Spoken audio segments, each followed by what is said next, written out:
হে তরুণ যুবকেরা, খলিফা ইসলামী হযরত ওমর ফারুক রাদিয়াল্লাহু তাআলা আনহু অর্থ পৃথিবীর শাসনকর্তা। তখন মিশরের তখন বাদশা ছিলেন রাজা হিরাক্লিয়াস। হিরাক্লিয়াস তখন পরাজয় বরণ করেছে, মিশর পর্যন্ত দখল হয়েছে, মিশর পর্যন্ত জয় হয়েছে। মনে রাখবেন ভাই আমার দোস্ত আমার, আগের যুগে মানুষ ভাই আমার এক রাজা আর এক দেশ দখল করত, জয় করত, এটা সিস্টেম ছিল তখন। না হলে সেই রাজার দেশকে অন্যজন দখল করে নেবে, যার ক্ষমতার অপব্যবহার তখন করত। না হলে আমি যদি চুপচাপ বসে থাকি আমাকে এসে দখল করে নেবে। শুধু তাই নয়, এক রাজা তার প্রজাদের উপর অত্যাচার জুলুম করত, বিভিন্ন ভাবে মন গড়া আইন তারা চালিয়ে দিত। কিন্তু আল্লাহর আইন যখন পৃথিবীর জমিনে এসেছে, মন গড়া সমস্ত আইন বাতিল হয়েছে। হে তরুণ যুবকেরা, যেখানে প্রজাদের উপর অত্যাচার হয় সেখানে হযরতে ওমর ফারুক সেই প্রজাদেরকে বাঁচানোর জন্য, আল্লাহ প্রদত্ত আইন দেওয়ার জন্য সেই জায়গার মানুষকে হেদায়েতের বাণী দেন। সেই জায়গায় তিনি প্রথমে ভাই আমার ইসলামের দূত পাঠিয়ে দেন, রাসূলের দূত পাঠিয়ে দেন, যাও ওই বাদশাকে বলে দাও তাড়াতাড়ি দ্বীন কবুল করতে, তাড়াতাড়ি ইসলামের ছত্রছায়া আসতে। সেই জায়গা থেকে না হলে সরে চলে যেতেন, বাদশাই সেখান থেকে ছেড়ে দিতেন। কারণ সেখানের প্রজাদের উপর যে অত্যাচার জুলুম চলছে, আল্লাহর আইনে সেটা চলবে না। সারা পৃথিবীটা হলো আল্লাহর, আর আইন চলবে আল্লাহর। হে তরুণ যুবকেরা, মিশরের হিরাক্লিয়াস সেই সময় ক্ষমতাচ্যুত হলেন, মিশর পর্যন্ত জয় হলো। মুসলমানদের আল্লাহ এমন শক্তি দিয়েছিলেন, এই শক্তিটা কিসের শক্তি জানেন? ক্ষমতা নয়, গায়ের শক্তি নয়, অস্ত্রের শক্তি নয়। গায়ের শক্তি দিয়ে জেতা যায় না, অস্ত্রের শক্তি দিয়ে জেতা যায় না, জেতা যায় কেবলমাত্র ঈমানের শক্তি দিয়ে। এখন আমরা তো দুর্বল কেন? তার কারণ হচ্ছে ঈমানের শক্তি আমাদের নাই। ঈমানের শক্তি নাই, আমরা নামাজই পড়ি না, তো ঈমানের শক্তি থাকবে কি করে? কথা ঠিক না ভুল? আল্লাহর গায়েবী মাদাত তো আমাদের উপরে নাই। মাত্র 313 জন নিয়ে বিশ্বনবী বদরের যুদ্ধে জয়লাভ করেছিলেন। 313টা প্রশিক্ষণহীন, যাদের প্রশিক্ষণ ছিল না, অস্ত্র ট্রেনিং নিতে হয়নি তাদের। এখন মাঝে মাঝে শুনি না অস্ত্র প্রশিক্ষণ নিচ্ছে। কেন ভাই, কিসের প্রশিক্ষণের দরকার আছে? তখনকারের মতো তো এখন, তখন তো রাজরাজাদের যুগ ছিল, ক্ষমতার অপব্যবহার হতো। এখন তো গণতান্ত্রিক দেশ, এখন অস্ত্র প্রশিক্ষণ কেন? অস্ত্র প্রশিক্ষণ তো তারা নেবে যারা লড়াই করে, যারা বর্ডারে থাকে, সিকিউরিটি যারা আছে, দেশকে রক্ষা করছে, তারা অস্ত্র প্রশিক্ষণ নেবে। এই গ্রামে গ্রামে, স্কুলে স্কুলে অস্ত্র প্রশিক্ষণ কেন নিচ্ছ? সাধারণ মানুষকে মারার জন্য? মুসলমান ইমানদার হয়ে যাও, পৃথিবীর কোন শক্তি তোমাকে মারতে পারবে না। আর যদি তুমি ইমানদার না হও, তুমি ধূলিসাৎ হয়ে যাবে, তোমার কোনো ক্ষমতা কাজে লাগবে না। হে তরুণ যুবকেরা, হে আমার বন্ধুরা, হে আমার মুরব্বিয়ানেরা, শুনে রেখে দিন বাবা, জেনে রেখে দেন। হে মুসলমান, হিরাক্লিয়াস পদচ্যুত হলেন, তিনি রাজত্ব ছেড়ে দিলেন। সেই জায়গাতে ভাই আমার পৃথিবীর সর্বশ্রেষ্ঠ একজন, ভাই আমার পৃথিবীর সর্বশক্তিশালী একজন সেনাপতি অধিষ্ঠিত হলেন, হযরতে ওমর ফারুক। সেই হিরাক্লিয়াসের আসনে মিশরের গভর্নর যাকে বানালেন, তিনি হলেন ইসলামের দ্বিতীয় শক্তিশালী একজন গভর্নর, দ্বিতীয় শক্তিশালী একজন সেনাপতি। তার নাম হলো হযরতে আমর ইবনে আস রাদিয়াল্লাহু তাআলা আনহু। ইসলামের ইতিহাসে তিনি দ্বিতীয় শক্তিশালী সেনাপতি। মুসলমান আমরা নেতা মানি না। আপনার এলাকায় যেমনই নেতা হয়, যেমনই নেতা হোক, ভাই আমাদের এটা তো ইসলামিক দেশ নয়, এটা হচ্ছে গণতান্ত্রিক দেশ। এখানে আপনি যেমন নেতা তেমন তাকে মানতে হবে। আপনি আপনার এলাকার নেতাকে মানেন না, ওই নেতা ওই জন্য আপনার ভালো কাজ করতে চায় না। জাস্ট এক্সাম্পল, উদাহরণ। আমি আপনার এলাকার জন্য বলছি না, সব জায়গার জন্য বলছি। আপনি আপনার এলাকার নেতাকে মানেন না কেন? মানবেন, কারণ নেতা মানার কথা রাসূল বলেছে। আমরা নেতাদেরকে যদি আমরা আমাদের যে নেতাই হোক না কেন, গ্রামের ইমাম সাহেব হোক আর আপনার এলাকার ক্লাবের একটা সেক্রেটারি হোক, যেই নেতাই হোক না কেন, যদি নেতাকে নেতার মতো মানতাম, কিরকম মানার শিক্ষা নবী দিয়েছিলেন? মসজিদের ইমাম হচ্ছে নেতা, আর মুসল্লি ভাই আমার সেই নেতার নেতৃত্ব মানে। মসজিদে আমরা কেমন নেতা মানি বলেন? কোনো আওয়াজ হয় যখন নামাজ পড়ি জামাতে, কোনো আওয়াজ হয়, কোনো শব্দ হয়, কোনো ডিস্টার্ব হয়, কোনো প্রশ্ন তুলি, কোনো কথা বলি? নেতা যেমন করে সিজদায় যায় আমরা সিজদায়, আমরা রুকুতে নেতা রুকুতে আমরা রুকুতে, আর নেতা ভাই আমার দাঁড়িয়ে পড়লো আমরা দাঁড়ালাম। একবারে নেতা যা করতে বলছে আমরা করছি পুঙ্খানুপুঙ্খ। এই যে নেতা মানার সিস্টেম নবী শিখিয়ে দিয়েছেন, শুধু মসজিদের ভিতরে নয়, মসজিদের বাইরেও নেতা মানবে। নেতা নির্বাচন করা যোগ্য, যোগ্য নেতা নির্বাচন করে নেতাকে মসজিদের ইমামকে যেমন তুমি ইক্তেদা করছো, তাই তোমাকে হারাতে পারবে না। এমনি তাদেরকে হারাতে পারেনি, কেন জানেন? নবীকে তারা সেইভাবে নেতা বলে মেনেছে। নবী যদি বলে এই সাহাবীরা আমি দেখতে পাচ্ছি এই আগুনের ভিতর ঝাঁপ দিলে আমাদের মুক্তি আছে, তোমরা ঝাঁপ দাও, সঙ্গে সঙ্গে সাহাবীরা আগুনে ঝাঁপ দিতে পারে, পানিতে ঝাঁপ দিবে, যেখানে যেতে বলবে, কোনো প্রশ্ন করবে না, কোনো এক্সকিউজ করবে না, কারণ যোগ্য নেতা নির্বাচন করেছে। কথা ঠিক না ভুল? আর আমরা নেতা, আমার আপনার গ্রামে 10টা করে নেতা, ইও নেতা সেও নেতা ও নেতা, ই বলছে ওকে মারলে আমি সব পাবো, ও বলছে তাকে মারলে আমি সব পাবো, ঘন ঘন শুধু বম পড়ছে, ধুমধাম হুটহাট, ভাই ইওর মেরে নিচ্ছে ওর কেড়ে নিচ্ছে, গ্রামের মধ্যে অস্থিরতা তৈরি হয়ে যাচ্ছে। এই সামনে পঞ্চায়েত ভোট আসছে, কি যে হবে আল্লাহই জানে, কি যে হবে আল্লাহই জানে। খালি মারছে মুসলমান, মরছে মুসলমান, ভালো করে লক্ষ্য করবে। এতদিন তাই হয়েছে, এবারও হবে, এবারও হবে। আমার মন বলছে বন্ধুরা আমার, মারছে মুসলমান, মরছে মুসলমান। যে মুসলমানের কথা আল্লাহর নবী বললেন আল মুসলিম ও আখুল মুসলিম, মুসলমান মুসলমানের ভাই, হ্যাঁ, ওই ব্যক্তি মুসলমান নয়, ওই ব্যক্তি মুসলমান নয় যার জিবের দ্বারায় হাতের দ্বারায় অন্য ভাই কষ্ট পায়। আল মুসলিমু মান সালামাল মুসলিমুনা মিন লিসানিহি ওয়া ইয়াদিহি, ওই ব্যক্তি মুসলমান নয়। আপনি হাত দিয়ে মুখ দিয়ে কষ্ট দিতে পারেন না, এমন কোন কথা বলবেন অন্য ভাই দুঃখ পাবে, এটাও চলবে না। পঞ্চায়েত ভোট আসছে, মারছে মারবে মুসলমান, মরবে মুসলমান, পেছনে দাদা বলে দেবে ওই সলিম আমি আছি, চিন্তা করবি না, তোদের পাড়াটাকে ভালো করে দেখিস, ভোট ভাগ যেন না হয়, ভোট ওদিকে যেন না যায়, এদিকে যেন না যায়, ওখানে যেন না যায়। এই সলিম ভোটটা ঠিকঠাক করাবি, ও বলছে ওই কলিম তুই করাবি, দেখিস ওরা আগের বারে জিতেছে, এবারে না জিততে পারে, বুথটা ভালো করে দখল করবি, যা মালকড়ি লাগবে, যা ক্ষমতা লাগবে, জেল হবে, জরিমানা হবে, ফাঁসি হবে, ভাই আমার কি বলে অস্ত্র লাগবে, এই লাগবে, সব দেখে নেব। ওরে সর্বনাশ, এ দাদাও বলে দিল, ও দাদাও বলে দিল, সে দাদাও বলে দিল, দাদারা সব পেছন থেকে বলে দিল। আরে এবারে চাচারা লড়াই লেগে গেল, কাকে মারবো কাকে মারবো, শুধু ক্ষমতা খুঁজছে, কাকে মারি কাকে মারি, শেষে দেখে পাশের বাড়ি চাচতো ভাই কে মারতে শুরু করে দিল। কথা ঠিক না ভুল? অত্যন্ত দুর্ভাগ্যজনক ব্যাপার। আমরা নবীর শিষ্য হতে পারিনি, আমরা নেতাদের শিষ্য হয়েছি, নায়কদের শিষ্য হয়েছি, খেলোয়াড় প্লেয়ারদের শিষ্য হয়েছি। আমি কাউকে ইন্ডিকেট করে বলছি না, ভাববেন না, আমি আমার কলেমার ভাইদের উদ্দেশ্যে বলছি, আমি আমার ভাইকে সাবধান করার জন্য বলছি। আমি বলবো মোটেও মারামারি করবেন না। আপনি ভাবুন, আপনি বিপদে পড়লে আপনার পাশের বাড়ির ওই ভাইটাই আপনার পাশে এসে দাঁড়াবে।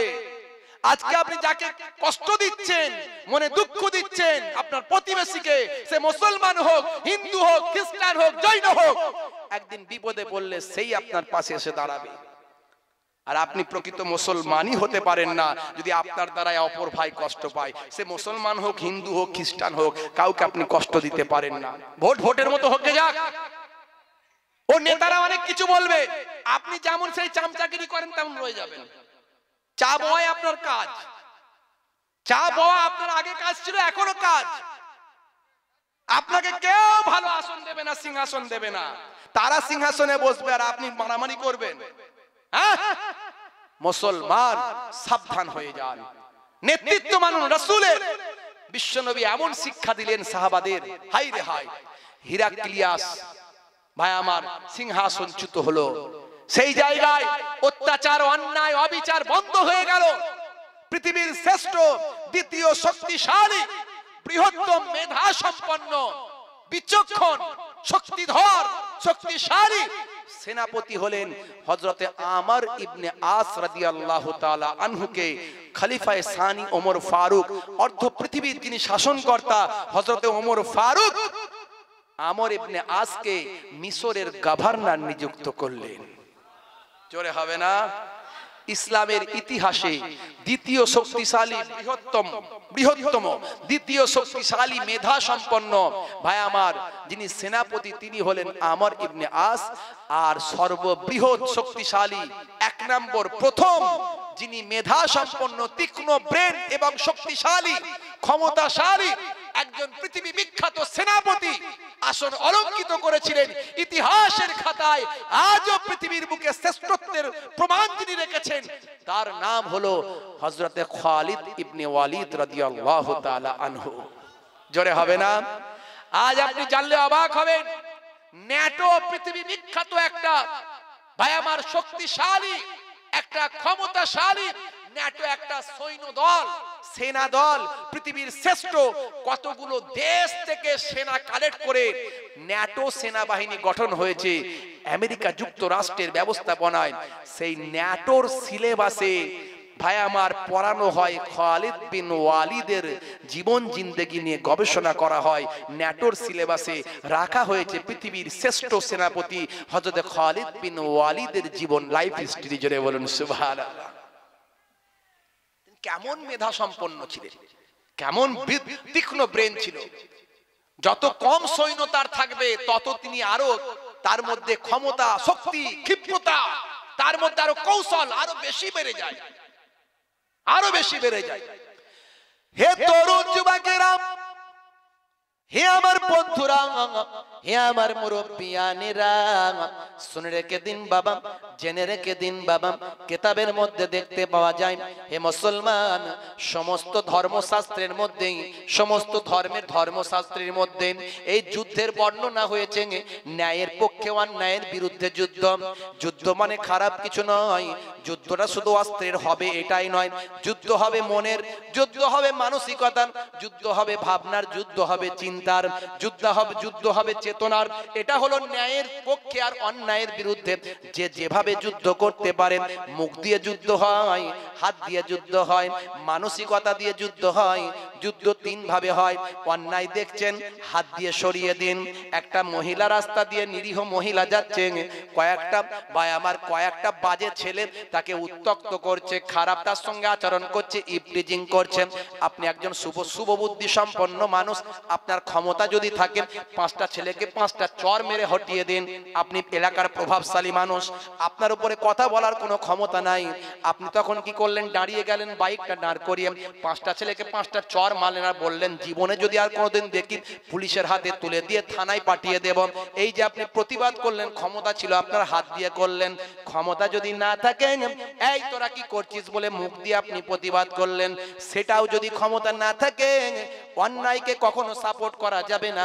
ঘৃণা জেনে, মন থেকে ঘৃণা করে, সেখান থেকে আপনাকে সরতে হবে। হে তরুণ যুবকেরা, হে আমার বন্ধুরা, হে আমার মুরব্বিয়ানেরা, শুনে রেখে দিন বাবা। হে মুসলমান, একটু লক্ষ্য করুন, একটু খেয়াল করুন বাবা। আমি আপনাদের মহিবুল্লাহ হুসাইনি ভাই আপনাদের মাঝখানে বলে যাই, হযরতে খালিদ বিন ওয়ালিদ রাদিয়াল্লাহু তাআলা আনহু কেমন পৃথিবী বিখ্যাত একজন সেনাপতি ছিলেন। ইন্তেকালের সময় ভাই আমার, তিনি যখন ইন্তেকালের বিছানায় পড়ে আছেন, ঝরঝর করে তিনি কাঁদছেন, চোখ দিয়ে তার অশ্রু গড়িয়ে যায়। তার স্ত্রী বললেন, হে খালিদ, হে আমার প্রিয় স্বামী, আপনার চোখে কান্না কখনো মানাই না। জীবনে আপনি 150 খানা যুদ্ধ করেছেন, ভাই আমার কিছু কম বেশি 150 খানা যুদ্ধে আপনি লড়াই করেছেন। সারা জীবন ধরে আপনি 150 খানা যুদ্ধে লড়াই করেছেন, কিন্তু একটা যুদ্ধেতেও আপনি পরাজয় বরণ করেন না। জীবনে 150 খানা যুদ্ধ করেছেন, একটা যুদ্ধে তিনি পরাজয় বরণ করেননি। তিনি বলেন, দেখো আমি ওই জন্য কাঁদছি না, আমার ইচ্ছা ছিল লড়াই করতে করতে জিহাদের ময়দানে অন্যায়ের বিরুদ্ধে দাঁড়িয়ে ন্যায়কে প্রতিষ্ঠা করার জন্য আমার জীবনটাকে উৎসর্গ করব, কিন্তু আমি শাহাদাতের মৃত্যু আমার হচ্ছে না, তাই আমার কষ্ট হচ্ছে, আমি কাঁদছি যে আমার মওতটা আল্লাহ তুমি শাহাদাতের মওত দিলে না। স্ত্রী বলছেন, হে আমার প্রিয়তম স্বামী, আপনার মওতটা শাহাদাতের কেমন করে হতে পারে? আল্লাহ আপনাকে গাজী করিয়েছেন, আর আপনি হলেন আল্লাহর তরবারি। নবী আপনার নাম দিয়েছে সাইফুল্লাহ। সাইফুল্লাহ মানে আল্লাহর তরবারি। আল্লাহর তরবারিকে কেউ হারিয়ে দিতে পারে? আল্লাহর তরবারিকে কেউ তো হারাতে পারে না, তাই আপনি শহীদ হননি। আল্লাহর নবী আপনাকে সাইফুল্লাহ উপাধি দিয়েছেন, আল্লাহ আপনাকে গাজী বানিয়ে দিয়েছেন। তিনি হলেন প্রথম।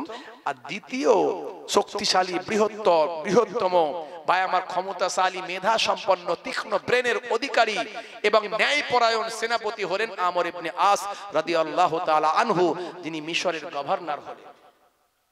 সেই সময় একটা ঘটনা ঘটে গেল, ভাই আমার মিশরের রাজপথে ভাই আমার নাসারাদের ধর্মগুরুর মূর্তি রাখা ছিল, পাথরের মূর্তি। এই পাথরের মূর্তি মোর মাথায় মাথায়, মোরের মাথার মাথায়, মোরের মাথায় মাথায় মিশরে বায়ামা তৎকালীন নাসারাদের সর্বোচ্চ ধর্মগুরুর মূর্তি স্থাপন করা ছিল। হঠাৎ করে একদিন সকালবেলা খবর রটে গেল, কে মূর্তির নাক ভেঙে দিয়েছে। কে মূর্তির নাক ভেঙে দিয়েছে? ওই নাসারাদের ধর্মগুরুর পাথরের স্ট্যাচুর নাকটাকে ভেঙে দিয়েছে।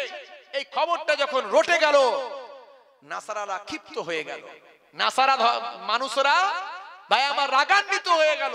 তাদের বড় বড় ধর্মগুরু পণ্ডিতেরা এসে আমর ইবনে আসকে বলেন, হে গভর্নর, আপনারা তো ন্যায় বিচারের কথা বলেন, আপনাদের নবী ন্যায় পরায়ণ, ন্যায় বিচারের কথা বলেন, আমাদের ধর্মগুরুর সারা আমাদের সর্বোচ্চ ধর্মগুরুর যে স্ট্যাচু, সেই স্ট্যাচুর নাক তো আর আমাদের ধর্মের কোনো মানুষ ভাঙবে না, আপনার ধর্মের নিশ্চয় মানুষ ভেঙেছে, নিশ্চয় মুসলমানরা ভেঙেছে। এর ন্যায় বিচার আমরা চাই, আপনার ন্যায় বিচারের কথা বলেন। এর ন্যায় বিচার যদি না হয় তাহলে বিদ্রোহ করব, আমরা আন্দোলন তৈরি করব, আমরা রাস্তাঘাটে অবরোধ করব, আমরা অবিচারের প্রতিকার চাইব, আমরা আলোড়ন সৃষ্টি করব, সমস্ত নাসারা সম্প্রদায়ের মানুষ আমরা পথে নেমে পড়ব।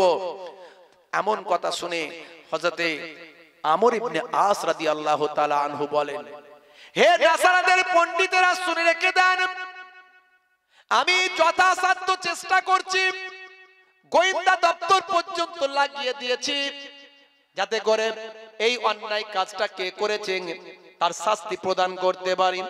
এখন যতক্ষণ না তার শাস্তি হচ্ছে, আপনারা এক স্থির থাকুন, একটু সবর করুন, ধৈর্য ধারণ করুন, আর একটু সময় আমাকে দিন। যদি এই সময় দিতে অস্বীকার করেন, মেনে নিতে না চান, তাহলে বলুন ওই রকম স্ট্যাচুর না একটা স্ট্যাচু বানিয়ে দেওয়া হবে। 2 নাম্বার, এটাও যদি মেনে না নেন, তৃতীয়ত ওই স্ট্যাচুর পরিবর্তে যত অর্থ চাইবেন, যে টাকা আপনাদের প্রয়োজন আমাদের রাজভান্ডার থেকে, রাজকোষ থেকে দিয়ে দেওয়া হবে, সেই টাকা নিয়ে একটা স্ট্যাচু বানিয়ে নেবেন। যদি আপনার যেটা ইচ্ছা সেটা আপনি করবেন। তখন নাসারাদের পণ্ডিত বলল, এই কোন শর্তই মানা সম্ভব নয়, কারণ আমাদের সর্বোচ্চ ধর্মগুরুর এখানে সম্মান জড়িয়ে আছে। এটা আমাদের সর্বোচ্চ ধর্মগুরুর স্ট্যাচুর নাক ভাঙা হয়েছে, এটাই আমাদের সম্মান জড়িয়ে আছে। এই 3টে শর্তই মেনে নেওয়া সম্ভব নয়। যদি ওই দোষী পাওয়া যায়, ওই দোষীকে উপযুক্ত শাস্তি দিতে হবে, আর নতুবা একটা কাজ করা যেতে পারে। বলে কি কাজ, কি শর্ত? বলে একটা শর্ত আছে। শর্তটা কি? বলে আমরাও আমাদের ধর্মগুরুর যেমন স্ট্যাচু ভাঙা হয়েছে, নাক ভেঙে দেওয়া হয়েছে, তেমন আপনাদের ধর্মগুরু মুহাম্মদুর রাসূলুল্লাহ সাল্লাল্লাহু আলাইহি ওয়াসাল্লাম তার একটা নাক বানানো, তার একটা মূর্তি বানাবো, সেই মূর্তি বানিয়ে তার নাকটা আমরা ভেঙে দেব। এমন কথা শুনে এতক্ষণ পর্যন্ত হযরতে আমর ইবনে আস শান্ত প্রকৃতির শান্ত মানুষ, তিনি মেধা সম্পন্ন মানুষ, পৃথিবীর শ্রেষ্ঠ দ্বিতীয় বৃহত্তম শক্তিশালী মেধা সম্পন্ন সেনাপতি। এতক্ষণ ঠান্ডা মেজাজে তিনি কথা বলছেন, বিভিন্নভাবে বোঝানোর চেষ্টা করছেন, বিভিন্ন কৌশল অবলম্বন করে তাদের শান্ত করার চেষ্টা করছেন। যখন আখিরি জামানার পয়গম্বরের মূর্তি তৈরি করে নাক ভাঙার কথা বলা হয়েছে, তখন হযরতে আমরের সারা শরীরটা লালে লাল, রক্ত টকবক করে ফুটতে শুরু করলো, লালে লাল হয়ে গেল। অটোমেটিক হাতটা তরোয়ারের খাপেতে চলে গেল। কিন্তু বিশ্বনবী শিখিয়েছিলেন, তুমি দেশ পরিচালনা করতে গেলে তোমাকে অনেক ধৈর্য ধারণ করতে হবে, অনেক সবর করতে হবে, কারণ তুমি নেতৃত্ব দিচ্ছ, তুমি নেতা। তোমার ব্যবহারে যেন তোমার প্রজা কষ্ট না পায়, প্রজারা অনেক অন্যায় করবে, তুমি নেতা হয়ে অন্যায় কাজ করতে পারো না। হে আমার বিশ্বনবীর আদর্শ মেনে সেই সময় তিনি কি করলেন? ওযু করলেন। ওযু করলেন।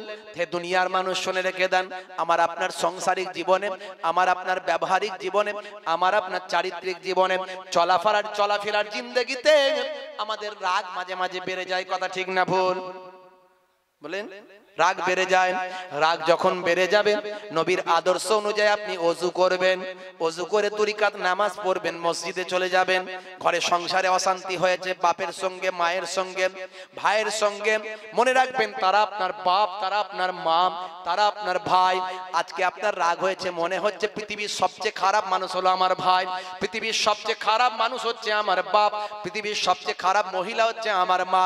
এখন তৎক্ষণাৎ এই সময়ের জন্য আপনার মনে হতে পারে, কিন্তু পরক্ষণে আপনি জানেন না ওই মা আপনাকে কত ভালোবেসেছে, আপনি জানেন না ওই বাপ আপনাকে কত ভালোবেসেছে, জানেন না আপনি বিপদে পড়লে কোনো পৃথিবীর মানুষ এগিয়ে যাওয়ার আগে আপনার রক্তের সম্পর্কের ভাই তার মনটা কাঁদবে, সে আপনার জন্য এগিয়ে যাবে। হে যুবক, হে তরুণ, শুনে রেখে দিন, জেনে রেখে দিন, রাগ যদি আপনার বেড়ে যায়, সঙ্গে সঙ্গে মসজিদে চলে যান, ওযু আপনি করুন, ছুটে ছুটে মসজিদে গিয়ে ওযু করুন, ওযু করে আপনি সিজদায় পড়ে যান, নামাজে দাঁড়িয়ে যান। আমার আল্লাহর নবী জানিয়ে দেন, যদি তুমি নামাজ শুরু করে দাও, যদি তুমি ওযু বানিয়ে দাও, পৃথিবীর কোনো শক্তি নাই তোমার রাগকে বাড়িয়ে দিতে পারে। ভাই আমার দোস্ত, আমার কেতাবের মধ্যে দেখতে পাওয়া যায়, ওযু এবং নামাজের মধ্যে দিয়ে আপনার আমার রাগটা কমে যাবে ভাই। শয়তান আমার আপনার কাছ থেকে সরে যায়।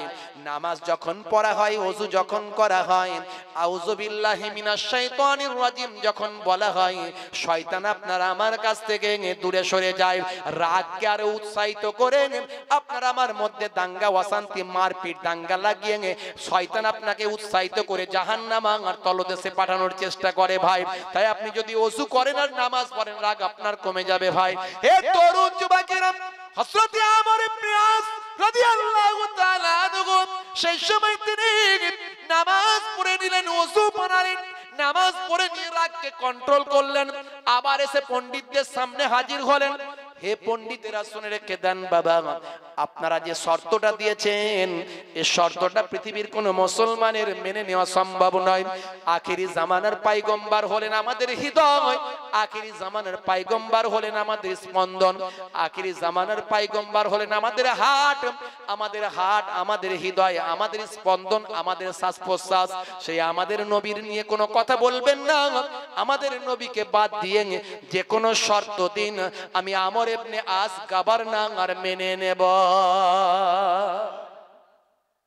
বলে যে কোনো শর্ত মানবেন? বলে হ্যাঁ। বলে তার একটা শর্ত দিচ্ছি। কি শর্ত? যে কোনো শর্ত মানবেন তো? বলে হ্যাঁ। বলে ঠিক আছে, আপনাদের নবীর শর্ত বাদ দিলাম, আর একটা শর্ত দিচ্ছি তাহলে। বলে কি শর্ত? বলে আমাদের সর্বোচ্চ ধর্মগুরুর পাথরের মূর্তির নাকের পরিবর্তে মুসলমানদের গভর্নর, এই মিশরের গভর্নর আমর ইবনে আসের জীবিত শরীরের নাকটা আমরা চাই। মেনে নেবেন? মেনে নেবে? পৃথিবীর কোন নেতা মানবে? মানবে না। হে তরুণ যুবকেরা, কিন্তু হযরতে আমর ইবনে আস বলেন, হে নাসারাদের পণ্ডিতেরা, শুনে রেখে দাও, জেনে রেখে দাও, আমাদের নবীর পাথরের মূর্তি তৈরি করে তার নাকটাকে ভেঙে দেওয়ার চেয়ে আমি আমর ইবনে আস আমাদের নবীর শিষ্য, আমার জিন্দা মানুষের নাকটা কেটে দেওয়া আমার নবীর সম্মানের কাছে অতি নগণ্য। আমাদের নবীর সম্মানের জন্য আমি আমর ইবনে আসের মতো হাজারো আমরের নাক কেটে গেলেও পরোয়া নাই। যাও হে নাসারাদের পণ্ডিতেরা, তোমার এই শর্ত আমি মেনে নিলাম। জোরে হবে না, জোরে হবে না। আমর ইবনে আস মিশরের গভর্নরের নাক কাটা হবে শর্ত মেনে নিয়েছেন। মুসলমানেরা অস্থির হয়ে যাচ্ছে রাগে। আরে বাপ রে বাপ, সারা পৃথিবীর অর্ধেকটা আমরা শাসন করি আর আমাদের নবী ন্যায় পরায়ণতা শিখিয়েছে, তাই এই অল্প চুনোপুটি আমাদের উপর মাথার উপর নাচানাচি করছে। আমাদের নবীর নাক কেটে দেবে বলছে, এখন বলছে গভর্নরের নাক কাটবে। এত বড় হিম্মত! একটা পাথরের মূর্তির নাক ভেঙে গেছে বলে একটা জিন্দা মানুষের নাক কাটবে গভর্নরের নাক, আর আমরা মেনে নেব? হে তরুণ যুবকেরা, হযরতে আমর ইবনে আস বললেন, সাবধান হে মুসলমানেরা, শান্ত হও, শান্ত হও, চিন্তা করো না, কিছু ভেবো না। আমাদের নবীর পাথরের মূর্তির নাকের কাছে আমি আমরের শত শত আমরের নাক কুরবান হয়ে গেল পরোয়া নাই। চিন্তা করো না, ভেবো না, আমার মতো আল্লাহ লাখো লাখো কোটি কোটি আমর এই পৃথিবীর জমিনে বানিয়ে দেবেন। হে তরুণ যুবকেরা, সঙ্গীতের ফলোয়ারদের মিশরের মুসলমানদের শান্ত করলেন, শর্ত মেনে নিলেন। নির্দিষ্ট দিনক্ষণ ভাই আমার স্থির হয়ে গেল। চারিদিকে মিষ্টি বিলি করলো নাসারারা, মিশরের গভর্নরের নাক কাটা হবে। চারিদিকে উৎসাহ আনন্দ, চারিদিকে হই হুল্লো, নৃত্য নাচ অনুষ্ঠান তারা শুরু করে দিল। হে তরুণ যুবকেরা, নির্দিষ্ট দিনের নির্দিষ্ট সময়তে বিরাট ময়দানে যথা সময় হযরতে আমর ইবনে আস রাদিয়াল্লাহু তাআলা আনহু ভাই আমার মিশরের গভর্নর তিনি হাজির হয়ে গেলেন। চারিদিকে হাজার হাজার ভাই আমার নাসারারা এসে হাজির হলো, চারিদিকে হাজার হাজার মুসলমানেরা হাজির হলো। নাসারাদের পণ্ডিত ভাই আমার তারা কয়েকজন ভাই আমার ক্ষিপ্র গতিতে রাগান্বিত অবস্থায় প্রতিশোধ পরায়ণ হয়ে মুসলমানদের আজকে ধ্বংস করে দেব, মুসলমানদের সম্মান ধুলোর সঙ্গে মিশিয়ে দেব, মুসলমানদের গভর্নরের নাক কেটে দেব। অতি আনন্দে উৎসাহে তারা অগ্রগতিতে ভাই আমার ক্ষিপ্র গতিতে তারা ধারালো ছুরি নিয়ে ভাই আমার ছুটে ছুটে দ্রুত গতিতে আসতে শুরু করলাম। নির্দিষ্ট স্থানে পৌঁছে নাকটা যখন এবার কাটার সময় হয়েছে, হযরতে আমর ইবনে আস বলেন, হে নাসারাদের পণ্ডিত, আর দেরি করো না বাবা, তোমাদের শর্ত আমি মেনে নিয়েছি। লক্ষ লক্ষ জনতা, হাজার হাজার জনতার মাঝখানে আমার নাক কাটবে বলেছ, এই শর্ত আমি মেনে নিয়েছি। আমার নবীর সম্মানের কাছে আমার মতো আমরের কোটি কোটি আমর কোরবান হয়ে যাবে, এতে কোনো পরোয়া নাই।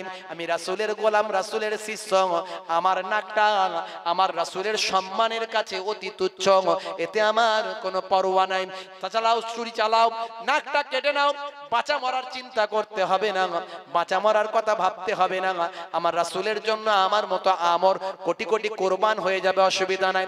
চালাও, ছুরি চালাও, নাক আমার কেটে নাও, আর তোমাদের শর্ত তোমরা পূরণ করে নাও। হে তরুণ যুবকেরা, এমন সময় দেখতে পাওয়া যায় যখন ছুরি চালানো হবে, সেই সময় দূর থেকে একটা যুবক ছুটে আসছে। দাঁড়াও দাঁড়াও দাঁড়াও দাঁড়াও, অপেক্ষা করো অপেক্ষা করো, দাঁড়াও দাঁড়াও। ছুটতে ছুটতে ছুটতে ছুটতে হাঁপাতে হাঁপাতে এসে বলেন, হে নাসারাদের পণ্ডিত, আমাদের খলিফার, আমাদের গভর্নরের নাক কাটবেন না, কাটবেন না, কাটবেন না। আসল দোষী হলাম আমি, আপনাদের পাথরের মূর্তির নাকটা যিনি ভেঙেছেন সে আর অন্য কেউ নয়, সেই ছেলেটাই হলাম আমি, আমি হলাম আসল দোষী। এই দেখুন, ভাঙা অংশটাকে নিজের পকেট থেকে বের করে দেখালেন। এই দেখুন, ওই পাথরের স্ট্যাচুর ভাঙা অংশটা, নাকটা আমি আমার পকেটে নিয়ে ঘুরছি। নাও নাও নাও, নাক যদি কাটতে হয় আমার কাটো, জীবন যদি নিতে হয় আমার নাও। আসল দোষী তো আমি, গভর্নর দোষী নয়। ওই পাথরের স্ট্যাচুর মূর্তির নাকটা ভেঙেছি আমি, তাই আমার জীবনটা উৎসর্গ করার জন্য আর আমি সহ্য করতে পারলাম না, ছুটে ছুটে ছুটে ছুটে আমি এখানে এসে হাজিরা দিলাম। গভর্নর বলছে, এই ছেলে তুমি কি বলছো জানো? তুমি কি বলছো জানো? তোমার জীবন যেতে পারে, এতে তোমার জীবন চলে যেতে পারে, তুমি জানো? কেন তুমি সামনে এগিয়ে এসো? যাও, সরে যাও। যুবক ছেলেটি বলল, হুজুর বেয়াদবি নেবেন না, আমার গভর্নরের নাক কেটে যাবে, সহ্য করতে পারি না, আসল দোষী হলাম আমি, আমার জন্য আমার গভর্নরের নাক কাটবে এটা হতে পারে না। হুজুর বেয়াদবি নেবেন না, আসল দোষী হলাম আমি। সেই সময় গভর্নর বললেন, হে যুবক তুমি কেন এত বড় অন্যায় করলেন, এত বড় অপরাধ কেন করেছ? যুবকটি বলে, হুজুর বেয়াদবি নেবেন না, আমি হলাম একজন শিকারী, আমি শিকার করি, ঘুরে বেড়াই, মাঝে মাঝে আমি শিকার করতে থাকি, বিভিন্ন কাজের ফাঁকে শিকার করি, আমি একজন শিকারী। অতি ভোরবেলা ফজরের নামাজ পড়ে আমি যখন বাইরে বেরিয়েছিলাম, হঠাৎ করে দেখতে পাই ওই মূর্তির স্ট্যাচুর নাকের উপরে একটা আমার পাখি বসেছিল। ওই পাখিটাকে আমি আমার তীর ধনুক দিয়ে শিকার করার চেষ্টা করেছিলাম, কিন্তু পাখি হঠাৎ করে উড়ে চলে যায়, তীরটা গিয়ে তার নাকে লেগে নাকটা ভেঙে যায়। নাকটা যখন ভেঙে গেল ফট করে, সঙ্গে সঙ্গে আমি ছুটে গেলাম, সর্বনাশ, নাসারাদের সর্বোচ্চ ধর্মগুরুর নাক ভেঙে ফেলেছি। আমি উপায় খুঁজে পাওয়ার চেষ্টা করছিলাম, নাকটাকে নিয়ে লাগানোর চেষ্টা করছিলাম, কিন্তু লাগাতে পারিনি। মানুষ দেখে নেবে, চিনে ফেলবে, আর সর্বনাশ তৈরি হবে, ঝামেলা অশান্তি হবে। এই চিন্তা করে যখন নাকটা লাগাতে পারলাম না, তখন ওই নাকটাকে আমি আমার পকেটে ভরে নিই। মনে মনে ভাবলাম ওই নাকের দিকে হয়তো কারো নজর যাবে না, আর যদিও বা যায় সামান্য হয়তো একটু আলোড়ন সৃষ্টি হবে, হই হুল্লোড় হবে, কিছু সময় পরে আবার থেমে যাবে। তাই চিন্তা করে আমি গা ঢাকা দিলাম, লুকিয়ে বললাম। কিন্তু এত বড় ঘটনা ঘটবে আমি বুঝতে পারি নাই হুজুর, হে আমাদের গভর্নর, এত বড় ঘটনা ঘটবে আমি জানি না। কিন্তু আমি যখন জানতে পারলাম যে এই সামান্য একটা পাথরের স্ট্যাচুর নাকের পরিবর্তে আমাদের গভর্নরের জ্যান্ত মানুষের নাকটা কেটে যাবে, আমি আর সহ্য করতে পারলাম না, আমাদের গভর্নরের নাক চলে যাবে, এটা আমার সহ্য হয় না। তার পরিবর্তে আমার মতো যুবকের হাজার হাজার যুবক কোরবান হয়ে যাবে, কিন্তু আমাদের গভর্নরের নাকটা কাটতে দেব না। জোরে হবে না? আরে জোরে হবে না? নাসারাদের পণ্ডিত দেখে হতবাক, সর্বনাশ, এই গভর্নর বলছে নবীর সম্মানের জন্য নিজের জীবন দেব, আর এই যুবক বলছে গভর্নরের সম্মানের জন্য তার নাকের পরিবর্তে আমার জীবন দেব। এদের এইসব শিখিয়েছেটা কে? এ জীবন দেওয়া দিয়ে শিখিয়েছেটা কে? হ্যাঁ, মুসলমান এখন জীবনের আমাদের বিরাট দাম, কথা ঠিক না?